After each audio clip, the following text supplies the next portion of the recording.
हर हर महादेव। कैसे हैं आप सब? आइए आप लोग से कुछ विशेष वार्तालाप करनी है।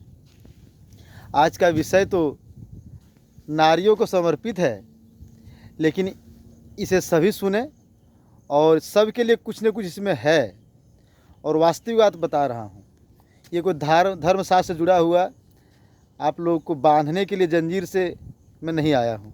इसे सुने और पसंद आवे तो इसे आगे बढ़ावे। आप देख रहे हैं पहले कुछ दिन पहले टिकटॉक पर मौज वीडियो पर और ले देकर ये जो हमारे भोजपुरी जो गाना का लेखक है और गायक है, उन्होंने हमारे भारतीय महिलाओं का गलत चित्रण किया है। और जो आजकल के युवा पीढ़ी है उनको भी लगने लगा है कि जो गाना में बताया जा रहा है, लिखा जा रहा है, यही सच है। और बहुत सारे माताओं भी वीडियो बना बना के टिकटॉक पर मौज वीडियो पर डालते हैं और उनसे जो लाइक मिलता है या जो दर्शक मिलते हैं, ये सिर्फ नयन सुख है। नयन सुख मतलब आँख का सुख है।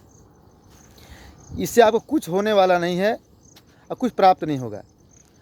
और ऐसे बहुत लोगों को लगने लगा है कि जो भोजपुरी गाना में जो गा रहा है शायद वही सच है, उसी को सच मान लिए हैं। बहुत सारे माताओं को भी नहीं पता है, उनको ही सच मान लिया है। तो मैं आप लोग को सच्चाई से रूबरू कराना चाहता हूँ, उसे आप लोग सुने। सबसे पहले माताओं को ये जानना होगा कि हमारा वंशज, हम कहाँ से आए हैं, हम किनकी विरासत को ढो रहे हैं, मुझे कैसे बनना है और किस तरह से बनना है। अगर आप उस तरह से अभी भी पालन करना आरंभ कर देंगे तो अभी भी गर्भ से तो कोई सुभाष चंद्र बोस, मंगल पांडे, भगत सिंह, राजगुरु तो पैदा होते नहीं हैं। माताओं के बलिदानी स्वभाव से, माताओं के त्याग की वजह से हमारे देश में एक से एक बलिदानी पुरुष पैदा हुए हैं। भगत सिंह, राजगुरु, मंगल पांडे, सुभाष चंद्र बोस, ऐसे ऐसे त्यागी पुरुष पैदा हुए हैं। ये इनमें पिता का हाथ मैं कम मानता हूँ, इनमें माताओं का त्याग जो था उसी की वजह से ऐसा ऐसा पुत्र प्राप्त हुआ है। तो अब मूल बात पर चलिए। मूल बात यही है कि माताओं को जानना चाहिए कि हम किनके वंशज हैं, किनके विरासत को हम ढो रहे हैं। थोड़ा क्रम टूट भी सकता है, लेकिन मैं कह रहा हूँ कि हमारा जो देश भारत है किनके नाम पर पड़ा है? राजा भरत के नाम पर। वो किनके पुत्र थे? शकुंतला के पुत्र थे। तो आप शकुंतला के वंशज हैं, आप उनसे अपने आप को जोड़िए। उसके बाद आ जाइए सत्यवादी राजा हरिश्चंद्र, जो सत्य से नीचे कुछ भी नहीं मानते थे। अपना सारा राजपाट दान कर दिया, फिर भी उनकी पत्नी जो तारा थी एक बार भी विरोध नहीं किया। उनका सहयोग करने के लिए खुद को, अपने आप को बेच दिया। और जब उनके पुत्र रोहित को सर्प ने काट लिया और कर के रूप में राजा हरिश्चंद्र ने जब वहाँ टैक्स मांगा स्मशान में, तो उन्होंने अपना आंचल फाड़ के दे दिया। पूरा ब्रह्मांड जानते हैं द्रवित हो चुका था ये लीला देखकर। माता केकई धर्म की स्थापना के लिए सारा जीवन अपने आप को दोषी साबित करवाने के लिए, अभी भी देखिए कोई उदाहरण देता है तो केकई जी का उदाहरण देता है। केकई जी हालांकि गलत नहीं थे, उन्होंने धर्म की स्थापना हेतु ऐसा हट कर बैठी और श्री रामचंद्र जी को वन में भेजा।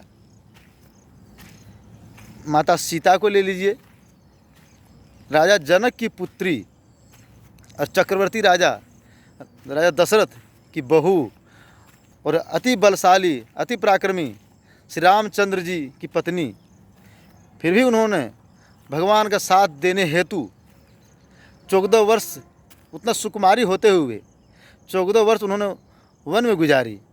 देखिए, अब उर्मिला को ले लीजिए। आजकल त्याग नाम का कोई चीज़ नहीं रह गया है, चाहे जो भी हो, स्त्री पुरुष बालक बच्चे सब में त्यागी नहीं हो रहे हैं लोग।